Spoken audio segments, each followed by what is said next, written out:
Alrighty, boys and girls, today we're going to be reading Balloons Over Broadway by Melissa Sweet. This is actually the true story of the puppeteer of Macy's Thanksgiving Day Parade.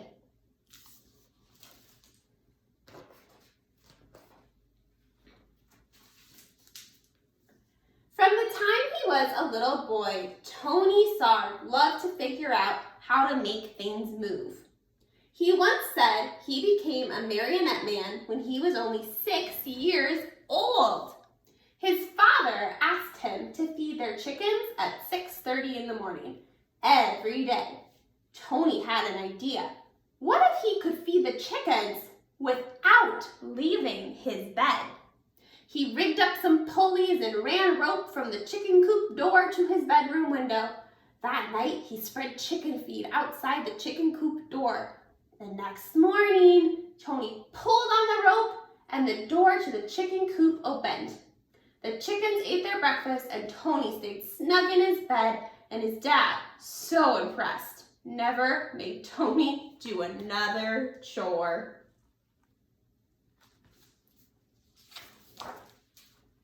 When Tony grew up, he moved to London, where he discovered that no one was making marionettes for kids anymore.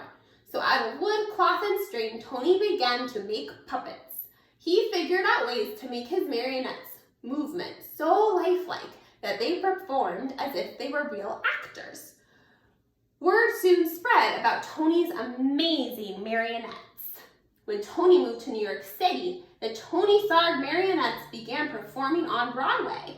In the heart of New York City, in Herald Square, was the biggest store on earth, R.H. Macy's department store. Macy's had heard about Tony's puppets and asked him to design a puppet parade for the store's holiday windows. So Tony made new puppets based on storybook characters, then attached them to gears and pulleys to make them move.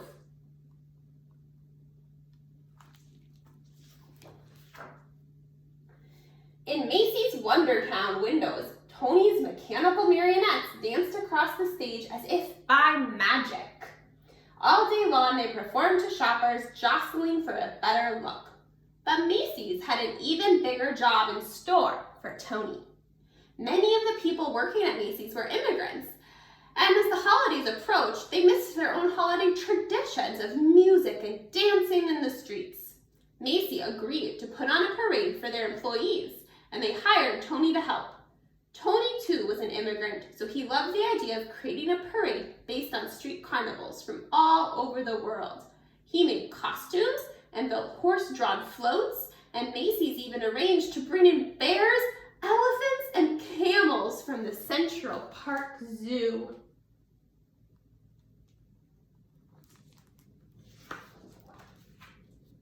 The animals joined hundreds of Macy employees on Thanksgiving Day in 1924, winding their way from Harlem to Herald Square. It was a dazzling parade. In fact, Macy's first parade was such a success, they decided to have one every year on Thanksgiving Day to celebrate America's own holiday.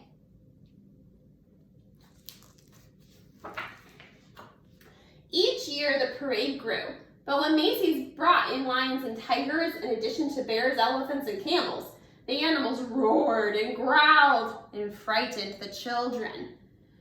Macy's asked Tony to replace the animals. Tony helped to replace the animals with some kind of puppets, but his marionettes were less than 3 feet tall. He would have to make much larger puppets in order for them to be seen in the parade. And how could he make them strong enough to hold up in bad weather, yet light enough to move up and down the streets? Tony knew of a company in Ohio that made blimps out of rubber, the perfect material for any weather. When he called the company and showed them his sketches, they agreed to make what Tony wanted. Still, how would Tony make his big puppet move? Then Tony had an idea. From an Indonesian rod puppet in his toy collection. That's what it is.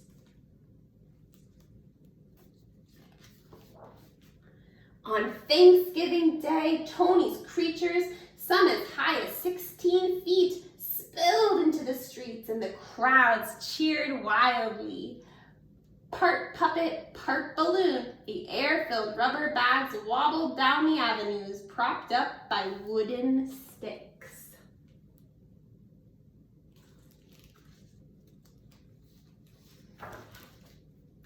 By now, the sidewalks were so packed with people that only those in the first few rows could really see the parade.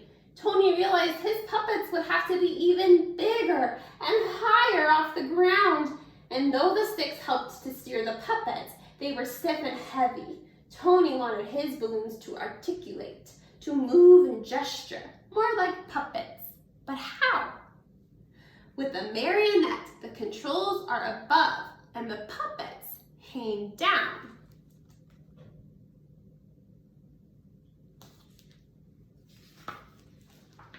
But what if the controls were below and the puppets could rise up?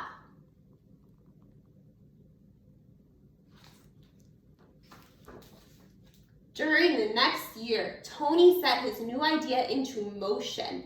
This time he asked the company in Ohio to make balloons out of rubberized silk, as strong as rubber, but lighter than rubber alone. Most important, Tony ordered the balloons to be filled, not just with air, but with helium too. Since helium is lighter than air, it would make the balloons rise up. Once the puppets were completed, they were deflated and shipped back to Tony in New York. Tony did not know if everything would go as planned. It was still dark on Thanksgiving morning when Tony filled the balloons with helium. Tethering them down with sandbags, by 1 p.m., the sidewalks were packed with people ready for the parade. Then one by one, Tony cut the lines to the sandbags.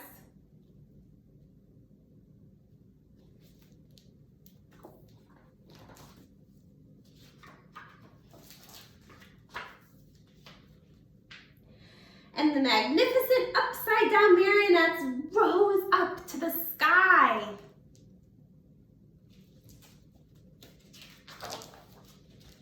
Nodding and waving to the crowds below, they sailed past Central Park. They sailed down Broadway. They shimmied and slayed through the canyons of New York City.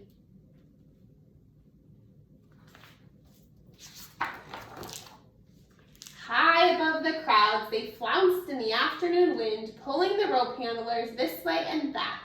Yet, with every heave-ho, the balloons gestured and articulated like wild puppets, and the crowd screamed for more. After the balloons were eased under the L, they ended in front of Macy's and Tony's Wondertown windows. It was a parade New Yorkers would never forget.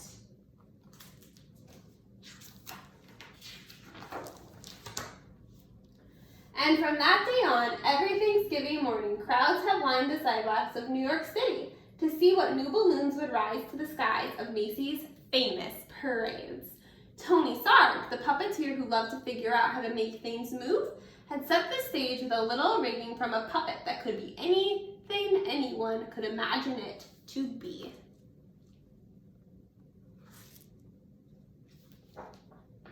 And that is the end. And if you look close right there, that is a picture of the real Tony and one of his balloons. And that is the end of Balloons Over Broadway.